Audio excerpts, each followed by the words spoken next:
होने वाली बहू। शादी के पहले से ही विभा को कपड़े धोने का बड़ा शौक था। कभी नल के नीचे तो कभी तालाब के पास। अरे मेरी नीली वाली लुंगी नहीं दिख रही है।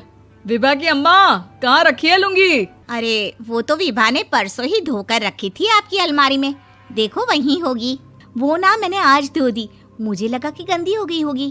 अरे कैसे गंदी हो गई थी? उसे तो मैंने पहना भी नहीं। हे भगवान, इस लड़की के कपड़े धोने की आदत से परेशान हो गया हूँ मैं।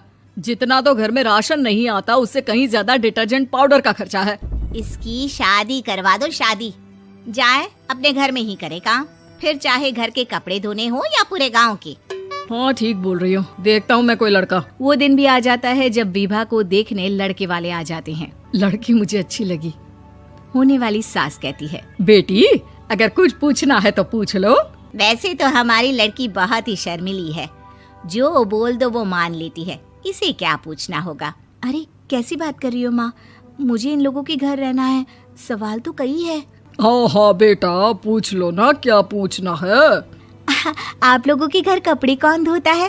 सास का मुंह बन जाता है। देखो, अगर तुम ये कहना चाहती हो कि तुम्हें कपड़े धोने नहीं आते तो सुन लो, कपड़े मैं ही धोती हूँ, लेकिन तुम्हारे आ जाने के बाद मैं रुमाल तक नहीं धोऊंगी। अरे चुप रहना भाग्यवान, बहू बेचारी घर आई नहीं, उसे डराना शुरू कर दिया। वो क्या है ना बिटिया, अभी तक तो ये कल्लू की माँ ही धोती थी, लेकिन अब तुम्हारे पापा तो दहेज में वॉशिंग मशीन देंगे ही।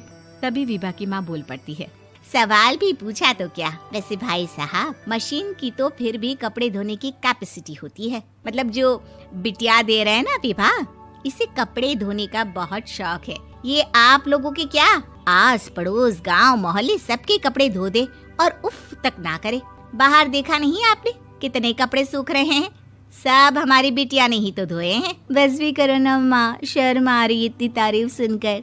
और तो और एक दाग निकाल कर दिखाओ तो मान जाऊं। हाँ अच्छा, माफ करना बेटा, मैंने गलत समझा। हमें तो रिश्ता बहुत पसंद है। और ऐसे जुड़ जाता है रिश्ता कपड़े धोने का शौक रखने वाली विभा का। उसकी शादी हो जाती है कोयला फैक्ट्री में काम करने वाले कल्लू के साथ। शादी के बाद अचानक विभा चिल्लाती हुई सास के पास आती है। सासू माँ, अरे सासू माँ कहाँ है आप? ये तो धोखा है, धोखा दिया आप लोगों ने मुझे। इसे ससुर के चक्कर के बारे में पता चल गया। अरे तो उसमें तुझे क्यों धोखा मिला है? अरे नल में पानी नहीं आता, कपड़े कैसे कब धुलेंगे? अच्छा, तू पानी नहीं आ रहा उसकी बात कर रही है। तो आपने क्या सोचा? कुछ नहीं। अच्छा, तेरी माँ ने कहा था कि कपड़े धोने का शौक है तुझे, याद आया मुझे। शौक बोलकर कपड़े धोने वाले मेरे जुनून को कम ना आके सासू माँ, कपड़ा धोना मेरा गुरूर है। तभी पति भी वहाँ आ जाता है। अभी मैंने इसे सनी देओल की फिल्म दिखाई है, उसी के डायलॉग मार रही है माँ। अच्छा सुन, साफ साफ बता रही हूँ, पानी सुबह 4 से 6 और शाम को 10 से 12 आता है, समझी? विभा टाइमिंग सुनकर हैरान हो जाती है। ये क्या भूतों का मोहल्ला है? सुबह 4 बजे उठकर कौन कपड़े धोता है? 4 बजे टंकी में पानी जाता है, फिर सारा दिन धोना ना, किसने मना किया? अरे कैसी बात कर रही हैं? 200 लीटर की टंकी में कितने कपड़े धो लूंगी मैं? सुबह ही उठ जाऊंगी मैं। अब क्या था, विभा सुबह 4 से लेकर रात के 12 बजे तक कपड़े ही धोती रहती। एक रोज सास पड़ोस से निकलकर कहीं जा रही होती है कि साथ वाली कहती है, हाँ कल्लू की माँ, जरा ये बताओ कि 2 साड़ी है, 2 ब्लाउज और एक पेटीकोट और एक नाड़े वाला लंबा कच्छा। हाँ तो? अरे तो क्या, कितना लोगी धुलाई ये बताओ। धोबन दिख रहे हैं हम क्या? हमारे पति सरकारी नौकरी से अभी रिटायर हुए हैं और बेटा सुपरवाइजर है कोयला फैक्ट्री में। धोबन समझ रखा है हमें? हाय रे कल्लू की अम्मा, माफ कर दो, वो तो मोहल्ले में यही सब बता रहे थे कि तुमने बहू को कपड़ा धुलवाने के काम में लगा दिया है। सास को पड़ोसन की बात सुनकर गुस्सा आ जाता है। वो घर पहुंचती है जहां घर के बाहर ही इतने सारे कपड़े सूख रहे होते हैं जितने कि किसी धोबन के घर पर। अरे ओ कल्लू की दुल्हन, बाहर निकल। माँ जी यहीं आ जाओ, बाथरूम में चादर धो रहे हैं हम। अरे अभी हम धोते हैं, तुमको बाहर निकलो। ये आस पड़ोस वाले बोल रहे हैं कि हम बहू से कपड़े धुलवा कर उसे कपड़ा धोने वाली बना दिए हैं। अरे छोड़ो ना माँ जी, किन लोगों की बातों में आती हो? आस पास के लोगों का तो काम ही होता है कि वो किसी तरह सास बहू को लड़ा दे। बहू सारे घर के कपड़े धोती है, ये क्या कम है? बोलिए। सास को भी लग जाता है कि वो बहू का ये सनकीपन नहीं छुड़वा सकती, इससे अच्छा है कि खुद ही चुप हो जाए।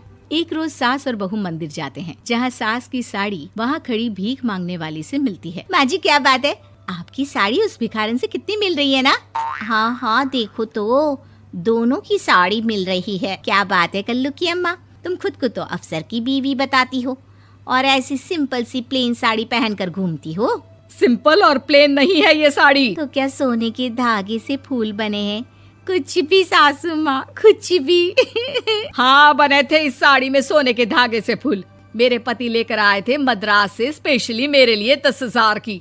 ताहे भाई साहब इस भिखारन के लिए भी सेम टू सेम साड़ी लेकर आए होंगे 10,000 की। सास उस वक्त कुछ नहीं कहती, लेकिन बहू के साथ घर आती है और अलमारी से एल्बम निकाल कर लाती है। ये साड़ी देख रही है, ये वही साड़ी है जिसे मैंने अभी पहना था। इस साड़ी में ये जो चमकदार फूल दिख रहे हैं ना, ये सोने के धागों से काढ़े गए हैं। लेकिन तू लोकल वॉशिंग मशीन ब्रश से घिस घिस कर सारे फूलों को निकाल कर साड़ी प्लेन कर दी।